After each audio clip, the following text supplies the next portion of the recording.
Coach, let's talk about closeouts as it deals with our pressure defense system. If you had an opportunity to watch the pressure defense masterclass, then this is going to be built right on top of what you've already seen. If you haven't watched that, inside the coaching membership, you go to the coaching academy over to defense, and then you'll find the video as well as the 40-plus page ebook that's going to explain where players need to be in the help side, what the rotation is, how we want to defend each position, where we'd like the ball to go, and a lot of drills and concepts that go into pressure defense. Let's talk about closeouts, though. There's really three ways that a player can close out. They can close out with having their hands low, with having one hand high, or having both hands high. When you close out with your hands low, really you're offering the player to have an opportunity to shoot from the outside, but you are ready to stop penetration. When you close out with two hands high, you're taking away the shot more, but you're putting yourself at a little bit of a risk to get driven around with the dribble. And then there's a one-hand closeout, and that's how we like to have our players do it, is close out with one hand high, particularly the left hand. Most shooters are right-handed, so having your left hand high on defense is going to put you right in position to where they want to have the rhythm and the ball to be in order to shoot it. We also like to have them have their right hand low. That allows us to make sure that any rip through, any crossover, any between the legs that may go that direction, we'll be able to get a hand on it or deter it from happening. Now, we do this closeout on both sides of the floor. The reason that is because the shooters tend to be right-handed. If I had a left-hand shooter and he was on a particular side of the floor, I would ask my guys to close out with the right hand. But this is a habit thing. So a lot of times players don't adjust to doing one thing different for one player. Sometimes we do have that special defensive guy who can adjust and who can make that, kind of mental check in his mind that I need to do something differently against this player, and he does it consistently. Other times we don't. So we stick with left hand high, right hand low, unless we have that defender that we can trust will make the adjustment and it's not going to slow him down. So one way that we teach how to close out is with an up with the shooter drill. And this is how you're going to close out when the ball is at the top of the key. So we'll start with our defensive player down here, and they've actually got the ball to start. Our offensive player's up top. We throw the ball or roll it out to them, and then we're going to come out and we're going to start to close out. Now, once we get roughly 8 to 10 feet away from the offensive player, that's when we want to start slowing down, chattering our feet to make sure that we can move right and left. Okay. We want to make sure that we're arm's length away from the ball as well. So that means a player can reach their arm out, and in a defensive stance, they should be able to touch the ball if it was right in front of the player. If they can't do that, they're too far away and they're allowing the shot to be too easy for the offense. If they close out too close to them and they can't outstretch their arm, what they're doing is they're getting so close that the offensive player will have the advantage because the defense can't turn their hips fast enough to stay with them. So we want to make sure it's arm's length away, allows just enough time to react, but also allows us to be able to affect the shot. Now, the other thing to keep in mind is you want to make sure that your players, if you have them leave their feet, they don't leave until after the offense has left their feet. Some coaches teach to stay on the ground and only put a hand up.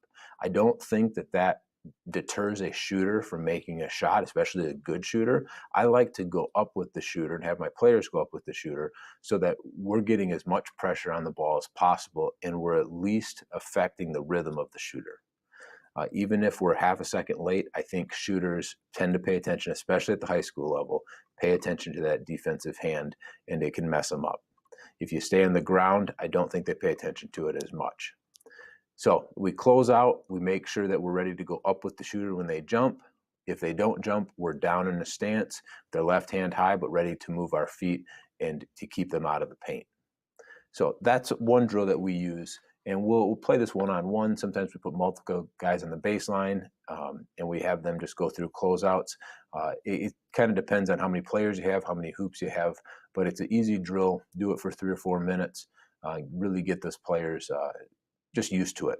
You also let the offensive player have 3 dribbles.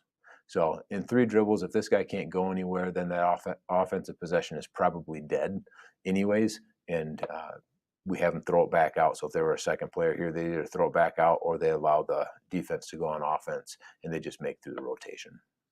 So up with the shooter drill is the first one that you want to use. Now, when you go to the sideline or to the free throw line extended out here, we want to make sure that we change how we close out just a little bit. We're not changing our positioning with our hands. Left hand is still high, but if our two's out here, two tends to be a good shooter than the right-hand side. It's easier for a right-handed point guard to throw to the right-hand side, so it makes sense why they're over there. But if our closeout is coming from X2 in here, we don't close out straight on them like we did in the up with the shooter drill. We close out on the high side. So we need a little bit of a banana cut there, arm's length away still, and we're trying to force them to the baseline instead of allowing them to come into the middle. Everything else holds true. A lot of times we'll have players do this over and over and over again just to get some reps in. Okay, if we put another player here, maybe we have our coach up top, the coach would pass the ball over. That would be the cue for X2 to come out. Our X3 would go from being in a position of ready to close the gap, getting to the help side. As that ball comes back to the other side, X3 rotates back where they need to be, and the ball is passed over, and then a new closeout comes on this side. This all depends on how fast that pass is. If that pass was skipped or if the pass was really thrown quickly from the coach to the other side, they're not necessarily going to stop at this point where they were to close the gap. They're going to go all the way out. So changing the rate at which you're passing is realistic for a game, but it's also going to teach your players on how fast they can close out, how far away they are. And then you start adding in new parts of it. You start adding in the shot. You start adding, try to drive to the middle, see if they can stop them from getting to the middle. You add them driving to the baseline, but you make it harder and harder on them. This is just a good way to ingrain in your players where you want them to be, what you want them to do, so it becomes a habit and a repetition. So coach, hopefully both of these drills will help you out, whether the ball's at the top of the key or the ball ends up on one of the wings. You can get your guys out there, put a lot of pressure on the defense, and make sure that you're dictating what they're doing more than they're dictating what you're doing. The last thing I'll say about it is you want your players to be calling out if they've got the ball. It should be a ball, ball, ball, ball action. If they pick it up, it should be a dead, dead, dead, dead. The words you say, how fast you say them, how loud you say them, is definitely part of pressure defense. If you can do that, communicate it to your teammates so they know, but you also start to mess up that offensive player, what they're thinking about, the cutters they're looking at, where the ball should go. They're not able to do that because you've kind of taken their space. You're overtaking what they're hearing and what they're seeing as well.